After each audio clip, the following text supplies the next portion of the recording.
Star mind से आपका स्वागत है। डेली करंट अफेयर के कुछ इम्पोर्टेंट टॉपिक मैं आपका इस सीरीज में डिस्कस करूंगी और ये जो होंगे आपके यूपीएससी के एग्ज़ाम के जैसे मेंस और प्रीलिम्स दोनों के लिए आपके लिए बहुत ही महत्वपूर्ण रहेंगे। तो सबसे पहले हम शुरुआत करते हैं। जो हमारा फर्स्ट टॉपिक है अर्थक्वेक।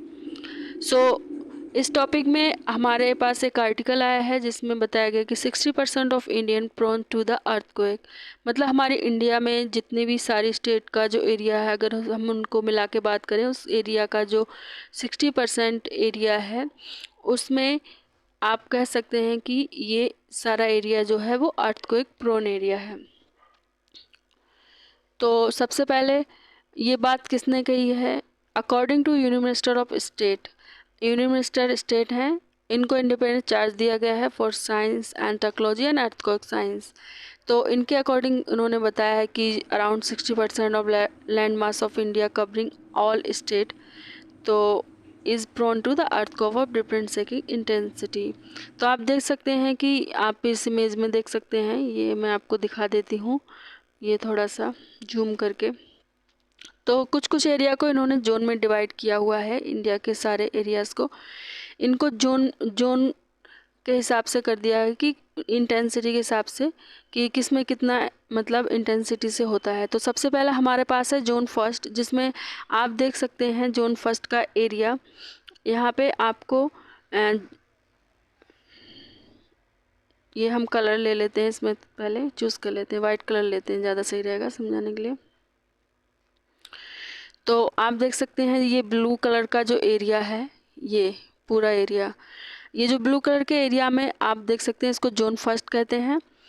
और उसके बाद में आप आते हैं जोन सेकंड पे, ठीक है। अब हम आते हैं जोन सेकंड जोन पे अगर हम बात करें तो सेकंड जोन हमारा येलो कलर का जो एरिया है पूरा, ये कंप्लीटली यहाँ तक, ये सब देख सकते हैं आप, पूरा जितना भी ये येलो दिख रहा है ना आपको, ये सब जोन सेकंड में आता है। और अब हम आते हैं जोन थर्ड में। आपको ये ऑरेंज कलर का जो एरिया है, देखिए मैं हाईलाइट कर देती हूँ, जोन थर्ड का जो एरिया है ये पूरा यहाँ से ये गया हुआ है ना, देख सकते हैं। यहाँ पे भी कुछ कुछ एरिया इन रीजन्स का भी इसमें इंक्लूडेड है, ठीक है। तो ये एरिया और आप देख सकते हैं। उसके बाद में आप आते हैं जोन फोर्थ में। आप जोन फोर्थ में देखिए, ये हमारा पूरा एरिया लिया गया है। ये रेड कलर का हाईलाइट दिख रहा है आपको, थोड़ा सा मेहरून कलर इसको बोलते हैं ना, यही कलर है। तो ये हमारा हो गया है यहाँ पे फोर्थ जोन, ठीक है। तो आपको अच्छे से ये समझ में आ गया होगा मैप। तो इस तरह से डिवाइड किया गया है। तो ये अगर सारा एरिया मिला लिया जाए पूरे इंडिया की सारी स्टेट का, तो ये 60% लगभग एरिया है। आप ये देख सकते हैं अच्छे से, ये अर्थक्वेक प्रोन एरिया है, ठीक है।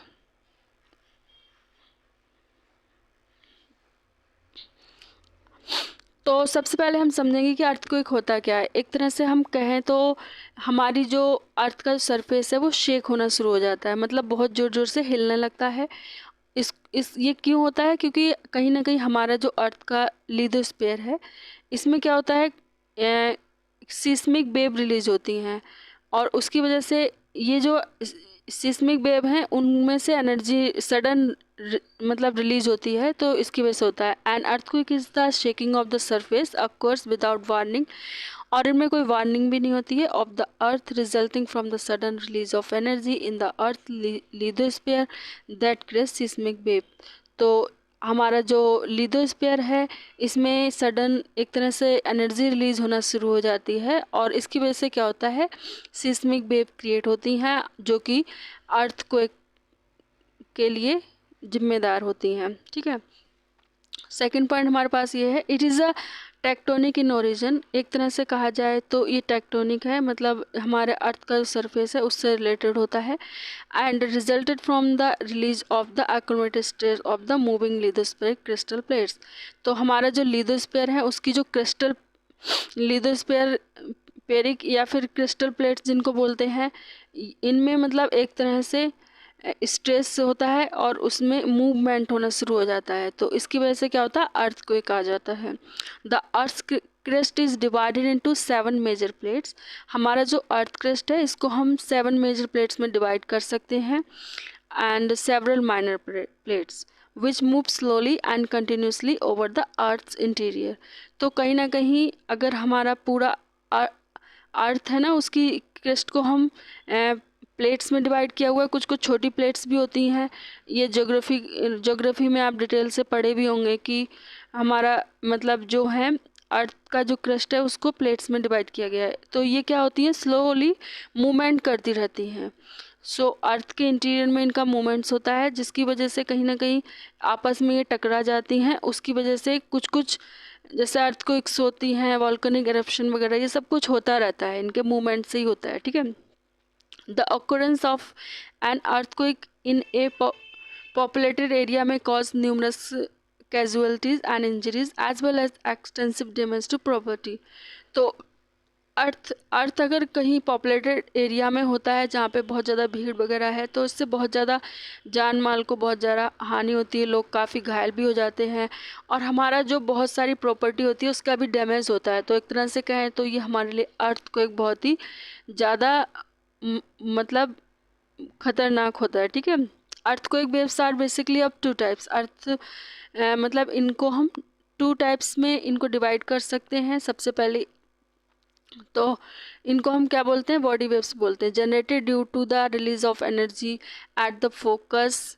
अब जो फोकस होता है उस पर एनर्जी जब रिलीज होती है धीरे धीरे, एक फोकस पॉइंट होता है, वहाँ से एनर्जी जनरेट होना शुरू होती है और मूव करती है अलोंग द डायरेक्शन, मतलब अलग अलग डायरेक्शन में जाती है, travelling through the body of the अर्थ। तो किसके थ्रू जाती है, जो अर्थ की बॉडी है उसके थ्रू ये मूवमेंट करना शुरू कर देती है, जो एनर्जी रिलीज होती है। तो एक तरह से ये एनर्जी 2 टाइप्स की होती हैं। जो वेव्स होती हैं इनको हम 2 तरह की वेव्स में डिवाइड करते हैं। सबसे पहले होती है P waves and second one is the S waves. So P wave को हम प्राइमरी वेव्स भी बोल सकते हैं। After and so faster and are the first to arrive at the surface. अगर हम ये कहें तो बहुत ही अगर कंपेयर करें तो ये फास्टर होती हैं, तेज़ होती हैं, और ये हमारे जो अर्थ का सरफेस है ये ही पहले आती हैं, similar to the sound wave अगर कहा जाए, क्योंकि इनका जो पाथ होता है वो सीधा होता है। ऐसा नहीं होता है कि वो थोड़ा सा घूम घूम के इस तरह से आती हैं, तो एकदम स्ट्रेट आती हैं। जैसे कि आप किसी चीज़ को धक्का दें तो वो आगे के लिए पुश होता चला जाए, तो इस तरह का होता है, सिमिलर टू साउंड वेव। अगर हम साउंड वेव की कंपेयर करें, आप इसमें डायग्राम में देख सकते हैं, जैसे ये दिखा रखा है। अभी हम आपको एक एनिमेशन की उस मदद से भी समझाएंगे कि दोनों कैसे होते हैं। ठीक है, दोनों को कंपेयर करते हुए। अभी आप यहाँ पे देख लीजिए, ये प्रोपगेशन होता है और ये एक तरह से पैरेलल होता है, vibrate parallel to the direction of the wave. जिस डायरेक्शन में वेव होती है उसी डायरेक्शन में ये इसका वाइब्रेशन होता है। Travel through the gaseous, liquid and solid material. कहाँ कहाँ ट्रेवल कर सकती हैं ये, गैसेस और लिक्विड सॉलिड मटेरियल तीनों में ही चल सकती हैं। S waves are the secondary wave. अब हमारी जो एस वेव होती हैं इनको हम बोलते हैं secondary waves. Arrive at the surface with the some time lags, मतलब कुछ देरी के बाद ये आती हैं सरफेस पे, और वो आती हैं वो पहले ही आ जाती हैं। ठीक है। P waves travel through only solid material, और ये सिर्फ सॉलिड मटेरियल में ही ट्रेवल कर सकती है, helping scientist to understand the structure of the interior of the earth. और एस वेव से जो साइंटिस्ट होते हैं वो अर्थ का जो इंटीरियर का जो स्ट्रक्चर है उसको अच्छे से समझ सकते हैं इनका यूज़ करके। Direction of the vibration of S wave is perpendicular. इसका डायरेक्शन क्या होता है, परपेंडिकुलर होता है। कभी ये ऊपर जाती हैं फिर नीचे आती हैं, फिर ऊपर जाती हैं फिर नीचे आ जाती हैं।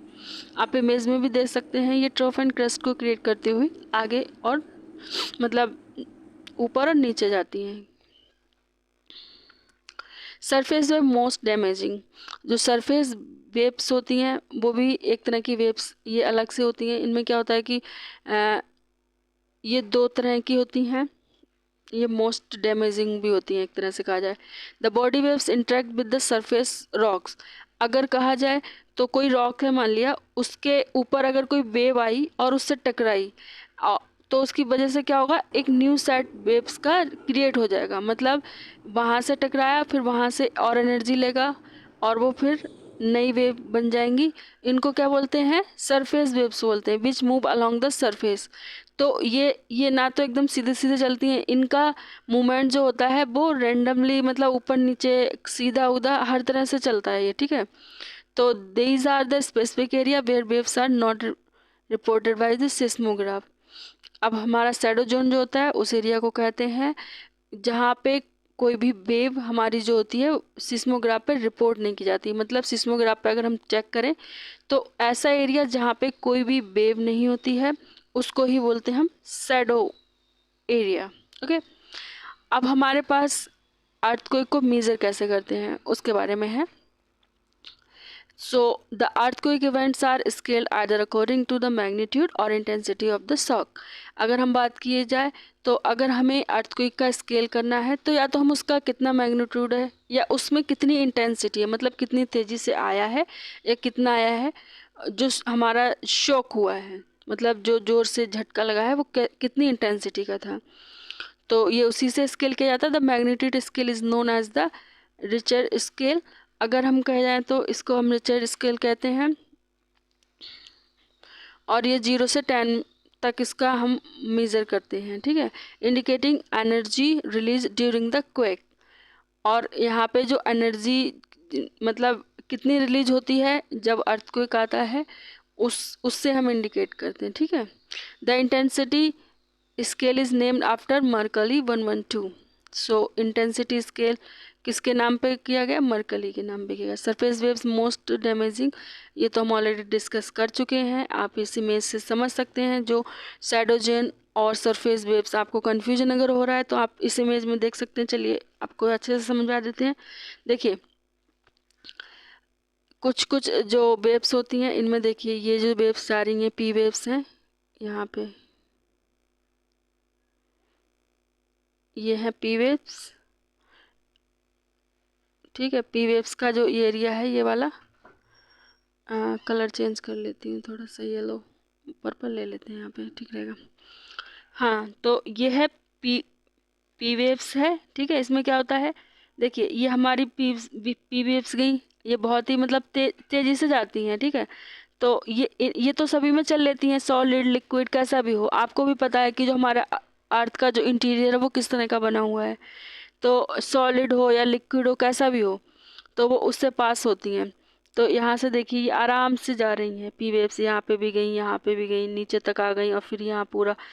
तो सबसे पहले पी वेव हमारी क्या होंगी, रिसीव हो जाएंगी, ठीक है। और हमारी दूसरी हैं ये एस वेव, ये हमारी एस वेव है, ठीक है। ये रही एस वेव। तो इसमें क्या होता है, ये तो सिर्फ हमारी कहाँ है, ये सिर्फ हमारी सॉलिड में ही चलती हैं, ये रही, ये रही, ठीक है। तो जब ये वेव्स जा रही हैं इनसे तो कुछ कुछ एरिया छूट भी जाता है, ठीक है। कुछ एरिया हमारा जो है ये वेव्स, जहाँ से वेव्स कोई वेव्स गुजरती ही नहीं है तो इस एरिया को हम देख लेते हैं, हाईलाइट करके बताते हैं। देखो ये रहा, ये जो ये देख रहा है ना आपको कलर, ये जो अंदर का जो एरियास, यही जो एरिया टोटल इन वेव्स के जहाँ पे नहीं गुजरी हैं तो ये हमारा शैडो जोन कहलाता है, ठीक है। Okay,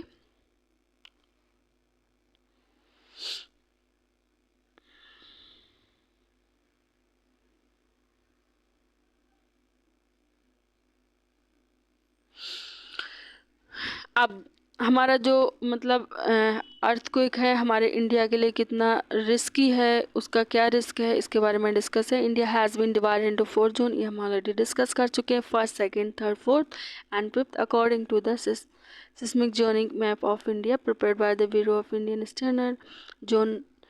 zone fifth is seismically most active region. जो हमारा जो फिफ्थ जोन है वो सिस्मिकली बहुत ही मोस्ट एक्टिव रीजन है, while zone second is the least. तो while zone second is the least है,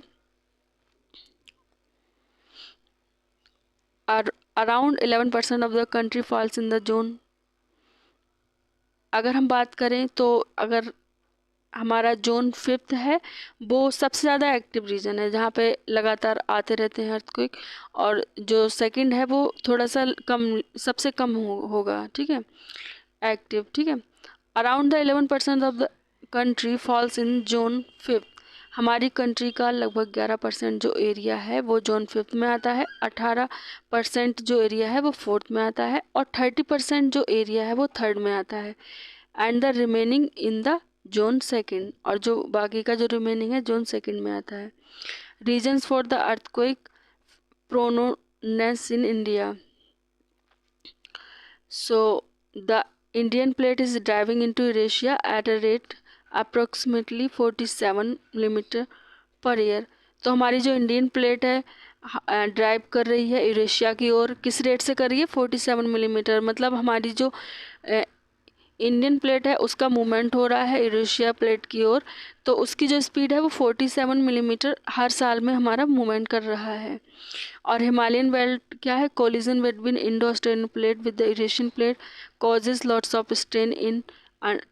हिमालयन बेल्ट हमारी कैसे क्रिएट हुई? कोलिजन हुआ था Indo Asiatic plate with the Eurasian plate का, आपस में इनका कोलिजन होने से क्या होता है? लॉट्स ऑफ स्ट्रेन क्रिएट हुआ, बहुत सारा स्ट्रेन क्रिएट हो गया अंडरलाइंग रॉक, जो नीचे के जो रॉक्स थे उनमें, और उनकी energy which release in the form of earthquake.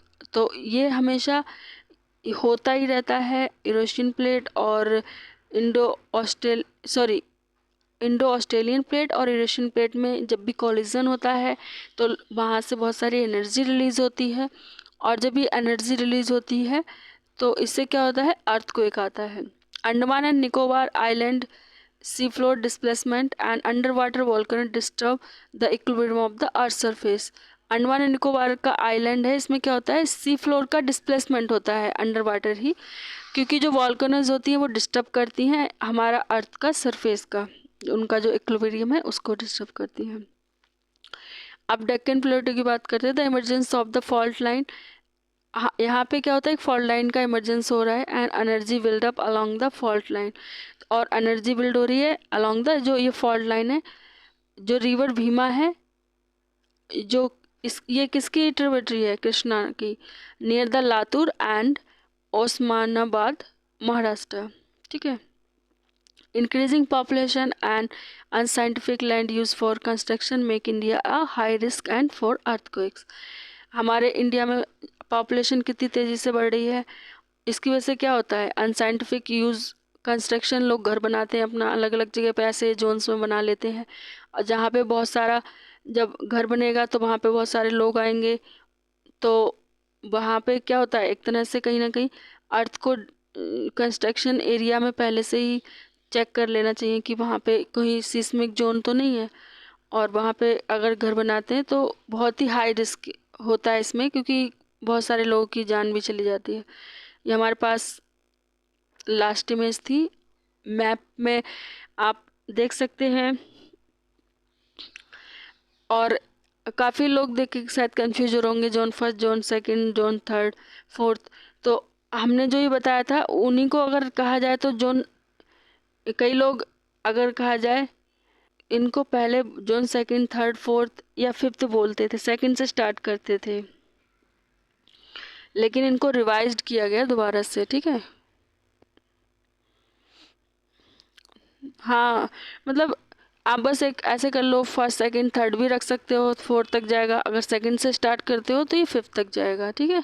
Okay, so this is the end of our video, और हमारे चैनल को सब्सक्राइब कीजिए, ज़्यादा से ज़्यादा लाइक शेयर कीजिए, ताकि हमारा चैनल जल्दी से जल्दी ग्रो करे। फिर हम ऑनलाइन लाइव वीडियो को जल्द से जल्द हमारे चैनल पर डालेंगे, और हमारे राहुल यादव सर आपके लिए KBS की कुछ इंग्लिश का जो क्लासेस होंगी वो लेके आएंगे, और कंप्लीट कोर्स पूरा कराया जाएगा KBS के लिए। जिन जिन बच्चों ने फॉर्म भरा है वो हमारे चैनल को जल्दी से सब्सक्राइब करें, क्योंकि राहुल यादव सर KBS की क्लासेस लेके आने वाले हैं। Thank you everyone.